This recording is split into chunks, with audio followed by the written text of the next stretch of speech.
아브라함은 믿음에 순종해야 할 넉넉한 이유를 깨달아 알게 된 이후로는 하나님의 어떤 부르심과 명령 앞에서도 순종의 삶을 살아가게 됩니다. 그런 아브라함을 오늘 우리는 믿음의 조상이라 이야기하는 것이지요. 아브라함은 성경에 나오는 가장 중요한 인물 중에 한 사람입니다.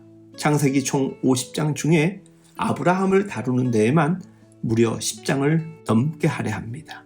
히브리서 11장에서도 에녹과 같은 사람은 한 절을 다루고 지나가지만 아브라함은 무려 12절을 할애하여 전하고 있습니다. 아브라함은 유대교, 모슬렘, 기독교인들이 다 존경하고 사랑하는 독특한 인물입니다. 창세기 12장은 창세기 전체의 흐름으로 보면 굉장히 획기적인 본문입니다. 동시에 어제 아둘람 모닝 메시지를 통해 말씀드렸듯이 그가 하나님의 시험을 잘 감당할 수 있었던 분명한 이유를 발견할 수 있는 말씀으로 채워져 있습니다. 창세기 11장까지는 하나님이 구원의 경륜을 이루어 가실 때 전 인류를 대상으로 일하셨습니다. 거듭 사람들이 타락하고 부패하자 하나님이 노아 홍수를 통해 사람의 죄를 심판하시고 11장에서는 바벨탑 사건으로 사람의 언어를 혼잡하게 하시다가 12장에 오면 아브라함이라는 한 개인을 통하여 그 사람과 그 민족과 나라를 통해서 열방과 전 인류를 섬기는 구원 경륜의 변화가 오게 됩니다. 아브라함의 믿음의 삶은 어디에서부터 시작되었을까요?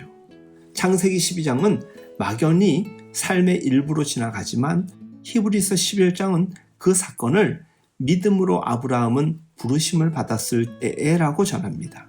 아브라함의 믿음은 하나님이 말씀하시고 부르시고 간섭하심으로부터 시작됩니다. 우리가 믿는 하나님은 말씀하시는 하나님입니다. 그저 개념이나 막연한 존재가 아니라 우리의 삶 속에서 구체적인 말씀으로 개입하시면서 찾아오십니다. 아브라함도 하나님의 부르심을 받기 전까지는 당시대인들, 오늘 이 시대에 하나님을 모르는 사람들과 똑같이 우상을 섬기는 그저 자기를 위한 신앙을 가졌던 사람이었습니다. 살아가면서 끝없이 자기를 기쁘게 하고 행복하게 하고 자기를 만족시키려 하고 내세에 대한 생각을 전혀 하지 아니하고 하나님의 영광에 대하여선 고민하지도 않고 그저 이 땅에서 어떻게 하면 경쟁에서 이겨 남들보다 훌륭하게 살 수 있을까 하는 것이 그의 주된 관심이었습니다. 그런데 그의 나이 75세가 되던 해 일상의 평범한 삶을 살아가던 아브라함을 하나님께서 찾아와 부르셨습니다. 모든 진실한 믿음의 사람들의 출발도 그 삶에 하나님이 찾아와 간섭하시고 개입하시는 데서부터 시작된 것 같습니다.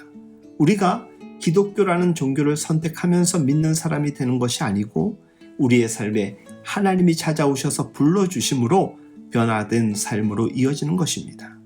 모든 믿음의 사람들은 다 이와 같이 하나님의 부르심을 통해서 다른 삶으로 부르심을 받은 존재로 변화되어 가는 것입니다.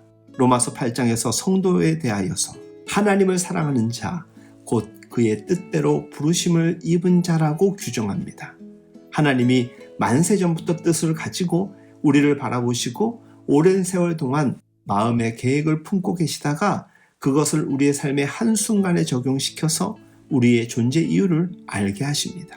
우리는 각 개인들을 향해 오래전부터 목적과 뜻을 가지고 계셨던 아버지 하나님께 부르심을 받은 자임을 소중히 여겨야 합니다.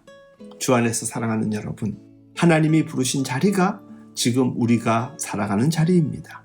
그리고 그 믿음이 진실되게 고백 가능한 자라면 아브라함처럼 우리 또한 본토 친척 아비집을 떠날 수 있으며 아브라함처럼 우리 또한 독자 이삭을 바칠 수 있게 됩니다.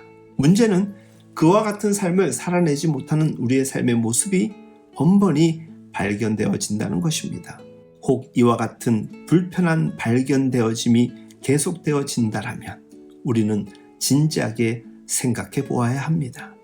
내 믿음 생활이 진짜 하나님의 부르심을 받은 삶인가에 대한 고민 말입니다. 거듭 말씀드리지만 신앙생활은 이지고잉이 아니라 크로스웨이입니다.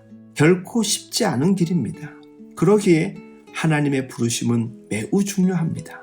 세상을 감당해내는 기쁨과 감격을 가지고 이 땅을 살기 위해선 하나님의 부르심을 받았다는 확고한 믿음이 있어야 합니다.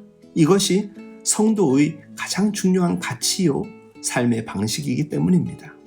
주 안에서 사랑하는 여러분, 하나님의 부르심 앞에 분명히 세움을 받는 우리 모두의 삶이 될 수 있기를 간절히 소망합니다. 그런 의미에서 오늘도 주님의 부르심 앞에 더욱더 분명히 세움받을 수 있도록 말씀 앞에 세움받고 기도하며 하나님과 소통하는 우리 모두의 삶이 될 수 있길 예수님의 이름으로 축복하며 응원합니다.